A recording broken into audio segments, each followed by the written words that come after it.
เฮ้ยเฮ้ยเสียงก้นคือแป้งแป้งแบบคนเบิดแห้งเลยสบายดีเด้อพี่น้องจ๋ายินดีต้อนรับเข้าสู่ช่องสลอยเด้อพี่น้องยามค่ำเนาะเฮ็ดไอ้หนุ่มเนื้อจอยข่อยเดิมตะเดินเสตินะเห็นมันจะจอยแล้วนี่ก็ป้าพี่น้องกล้ามบริเวณหน่อยเด้อเป็นหมัด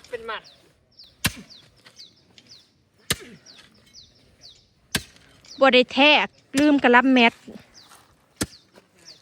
พากันปลูกต้นไม้หน้าที่เขาสิให้ระยะห่างมัน2 เมตร3 เมตรผู้ใดอ้อยที่โพดประจังพี่น้องทีดอก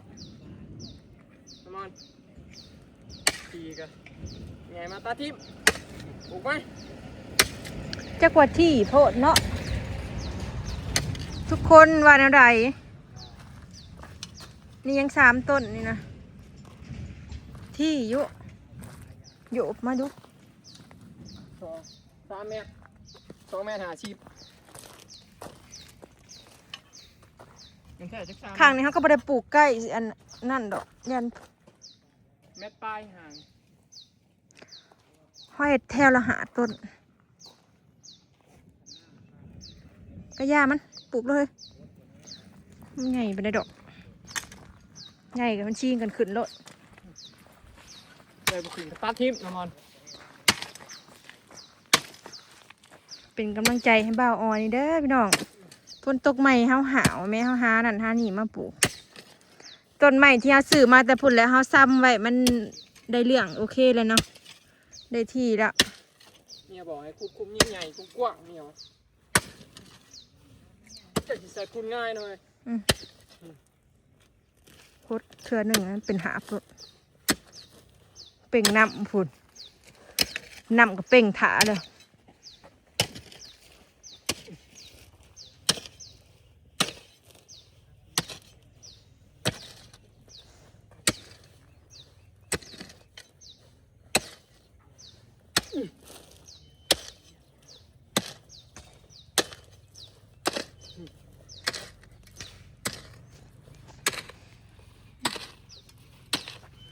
เฮามีต้นลำมุดเนาะต้นลำมุดเขาได้3 ต้นพี่น้องมีพันหน่อยกับพันใหญ่หมากลำไยกับมี3เนาะต้นหมักมี1พี่น้องต้นหมักม่วงได้หาต้นไอ้ต้นหมักมีแต่หมักหินหมักม่วงก็ได้หาต้นเนาะขางทางนี้ชะลอยเป็นลงเป็นเห็ดเป็นสวนต้นไม้พอข้างนะบ่ได้ปลูกพี่น้องต่อไปหันต่อไปนั่นน่ะเขาสิปลูกต้นดอกไม้ปลูกต้นโซนสั้นใช่นะเรียนไปนะข้างพุ่นสิปลูกต้นลำซ้ำทางนั้นนะเนาะเวลานางมาปลูกต้นไม้ใช่ข้างนี้พี่น้องอันนี้ได้ครับคุณไปยืนแล้วขุดไปดิขุดไปนี่มันยัง3 ต้นนี่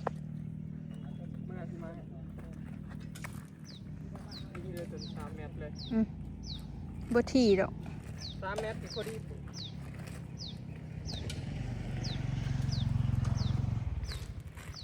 บ่าวมอนมาซอยพี่น้องเอาดีนะเว้ยเฮ้ยเอวอ่อนเลยตี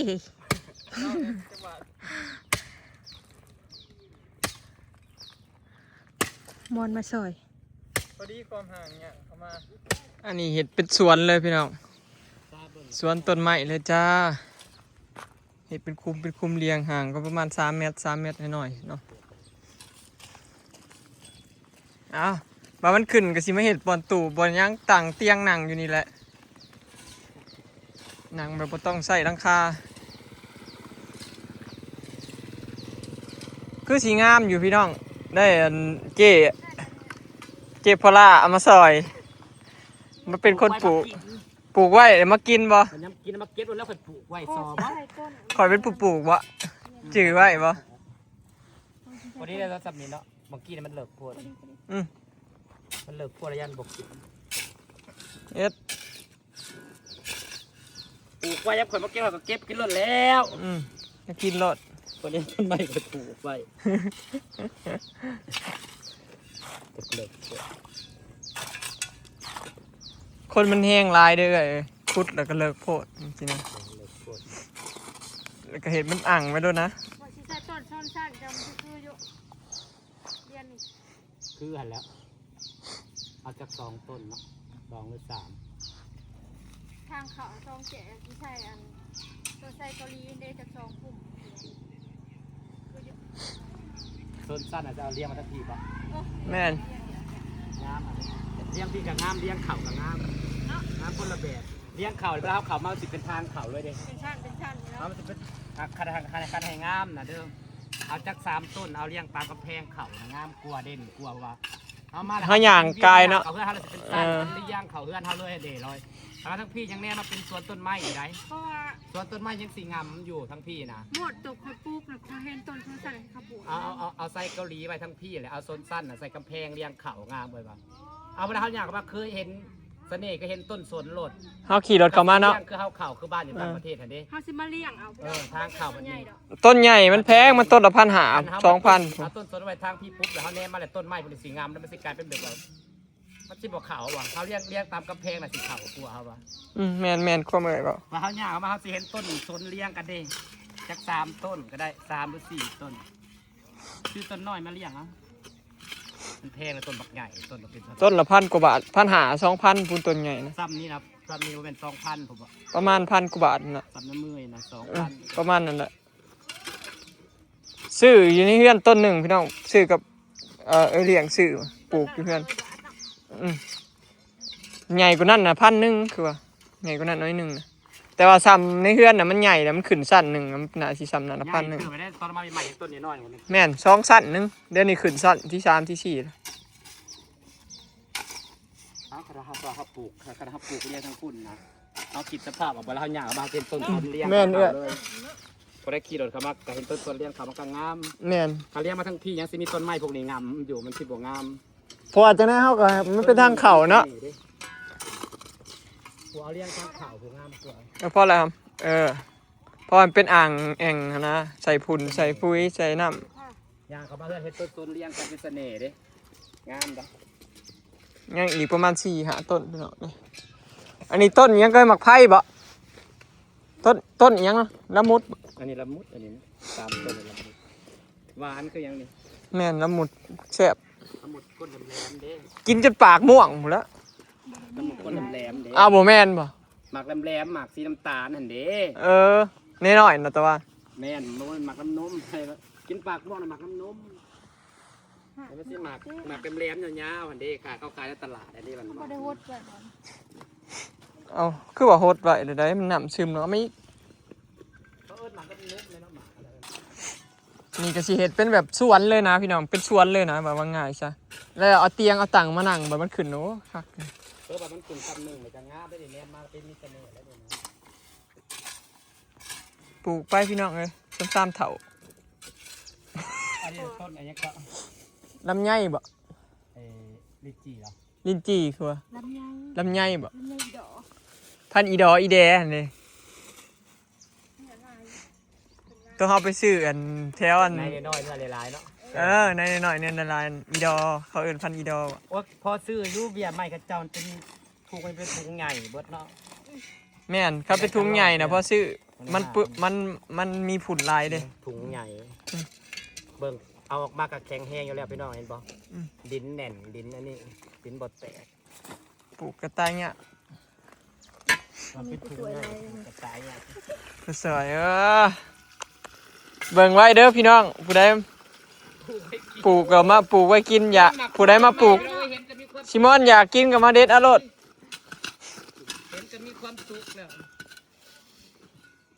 บ่ได้เมื่อยได้ปลูก แม่นได้ปลูกเลยก็บ่ได้อันผลผลิตแล้วมีความสุขเนาะ เห็ดเบิดมือเบิดเว้นน่ะจะขับย้ำใดความหมักนะปลูกต้นไม้นะ ทั้งหน้าเนี่ยค่อยสิให้รถซาเล้งแล่นได้ไว้มันสิพุ่นนะ นี่แลนได้ใช่เลย ทางกลางก็คือดีแล่นนิดเนาะ ทางข้างนี่แลนบ่ได้ดอกข้างหน้าแลนได้แต่ทางข้างดอกนี่แหละใส่ผุนพอดี ไอ้พุ่นใช่รถซาเล้งเลยพี่น้องก็จะบ่ไหว้ แม่น อันนี้เป็นโซนสวนเนาะเราก็ได้แบ่งโซน แม่นเนี่ย นี่เป็นโซนสวนแล้วก็เป็นทางเขา ที่รถเข้ามามีต้นสนเลี้ยงกันคือว่าอะไรงามแน่นอน เนาะ อันนี้ เสน่ห์นี่ ใช่เวลาพี่น้อง ต้นเราฟังนั้นเป็นต้นไม้กินหมากอัมบาลาตอนนี้เป็นต้นสนนะ อืม อันนี้ก็ ทางนั้นนะครับบ่ปลูกเอ้ยเพอทาเดี๋ยวต้นไม้อำลามันเปื่อยมาเขาก็ได้กินแล้วเด้ต้นทางนั้นมาปลูกแม่น ผักกินเขาอัมบาลา แม่นเพอมันเปื่อยมาก็เป็นของเฮาบ่ปลูกทางนั้น ปลูกต้นสนเลี้ยงกันเข้าไปงามนอนปลูกเลี้ยงฝั่งข้างเขาจะมีเสน่ห์ ต้นไม้เราไม่ใหญ่จะกินของเราเลย เจ้าถ่ายกินของเราบ่ป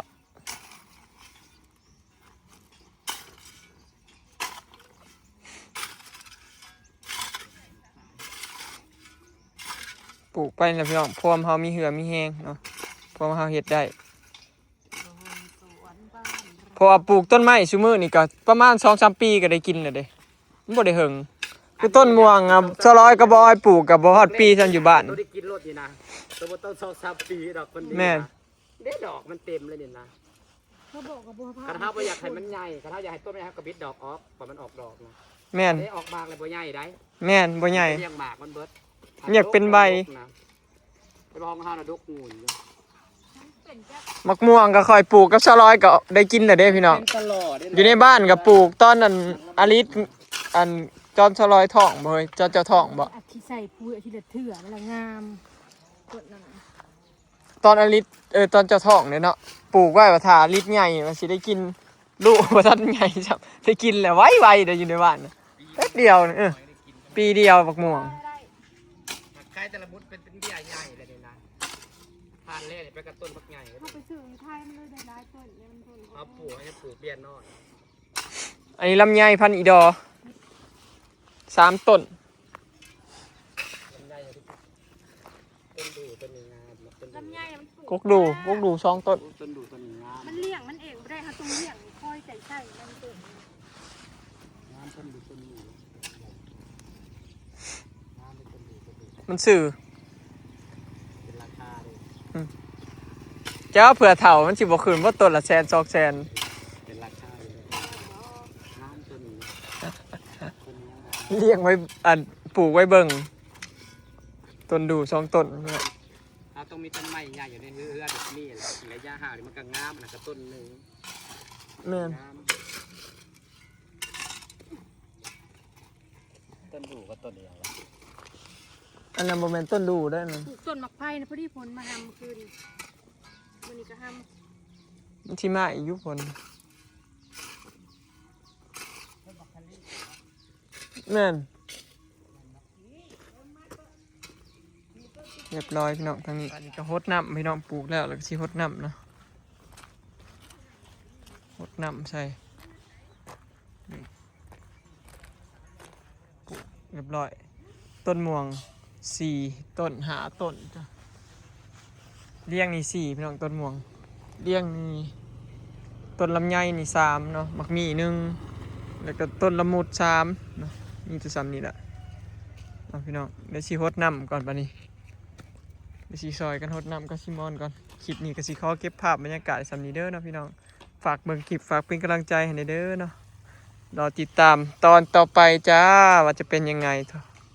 ไปแล้วพี่น้องสบายดี